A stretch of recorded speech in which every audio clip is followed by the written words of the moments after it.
Bonjour à toutes et à tous et bienvenue pour un nouveau numéro de Metal Missile and Plastic Gun. Aujourd'hui, encore une petite phase de maître de l'univers parce que c'est jamais en trop, il ne faut pas s'arrêter.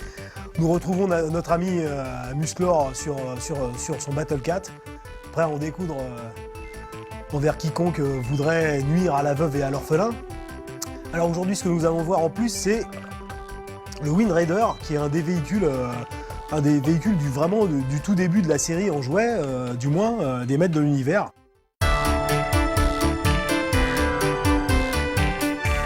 Donc voici l'objet.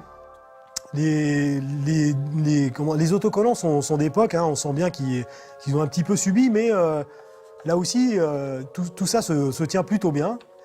Donc voilà l'objet. C'est vrai qu'il a un côté un peu un air de bateau. Donc on a une idée de bateau dans le ciel un petit peu. C'est très intéressant et c'est d'autant plus corroboré par la présence de cette encre qu'on voit sur le nez de l'appareil. Les ailes peuvent être bougées pour simuler le vol. On a ici la dérive. Voilà. Nous allons prendre notre ami le maître d'armes qui va se mettre aux commandes de ce formidable engin, qui est assorti à son armure d'ailleurs, et d'ailleurs à l'ensemble de son costume. Voilà, c'est très très beau parce qu'il y a une cohérence des couleurs, c'est vraiment superbe. Donc voilà le Wind Raider dans toute sa magnificence, il est superbe. Et puis on a la petite partie interactive, c'est que l'encre en question, vous la décrochez, vous tirez, et vous voici en possession d'un grappin pour éventuellement sauver un de vos alliés qui est en difficulté ou au contraire assommer un ennemi au passage. Alors il y a un élément qui est amusant, c'est qu'il vous suffit d'abaisser la tête de mandrille et de la tourner pour rembobiner cette espèce de crochet. Voilà, vous tournez ensuite, hop, il y a un petit jeu qui vous permet de le remettre en face. Si vous voulez, vous tirez un peu de corde pour le remettre à sa place. Et voilà, donc plein de possibilités ludiques. Il peut rouler, il peut voler, il peut pourquoi pas aller sur l'eau. C'est à vous de décider, tout dépend de votre imagination. Donc voilà pour le Wind Raider.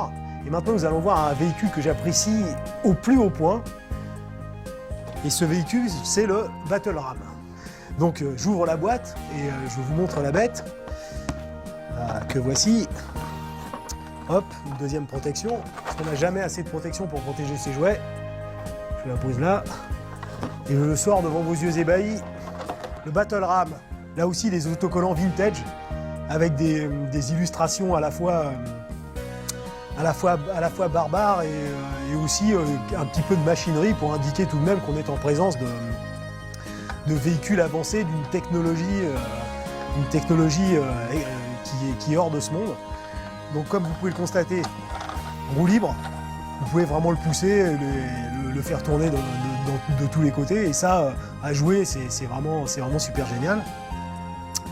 Donc vous pouvez prendre notre ami le maître d'armes, lui enlever sa masse, pour qu'il ait les mains libres, c'est normal, de manière à piloter le Battle Ram. Ensuite, 2 jouets en un, et oui, car si vous tirez sur le scooter avant, il devient un scooter volant pour notre ami le maître d'armes, ce qui lui permet de faire des reconnaissances sur le champ de bataille ou carrément, avec le canon que nous voyons ici, d'engager l'adversaire et de lui faire comprendre que la voie des airs est dangereuse pour lui. Donc voilà, ça c'est superbe.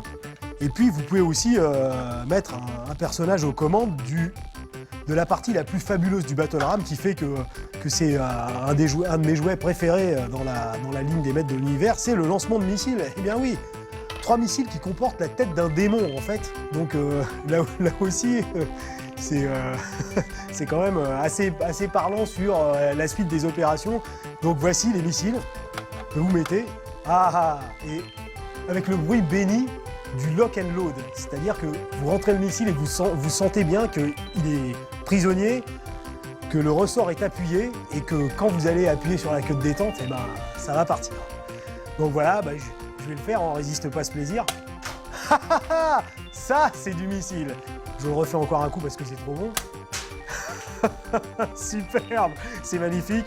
Alors j'en profiterai pour ajouter Une petite anecdote personnelle, c'est que à l'époque, possédant ce fantastique jouet et le Château des Ombres, je m'amusais pendant des heures à faire ce qui va suivre, c'est-à-dire à poster des personnages sur les tours du Château des Ombres, à prendre de la distance, puisque, comme vous pouvez le constater, le Battle Ram tire quand même avec une certaine hausse. Et donc, mon but, c'était de dégommer les personnages qui étaient sur les tours du Château des Ombres, et je me suis amusé des heures avec ça.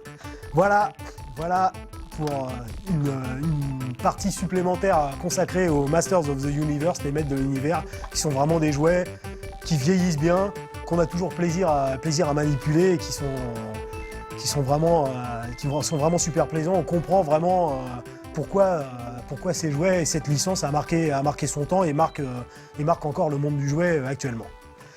Voilà de nouvelles preuves que les jouets sont quelque chose de beaucoup trop sérieux pour être confiés aux enfants.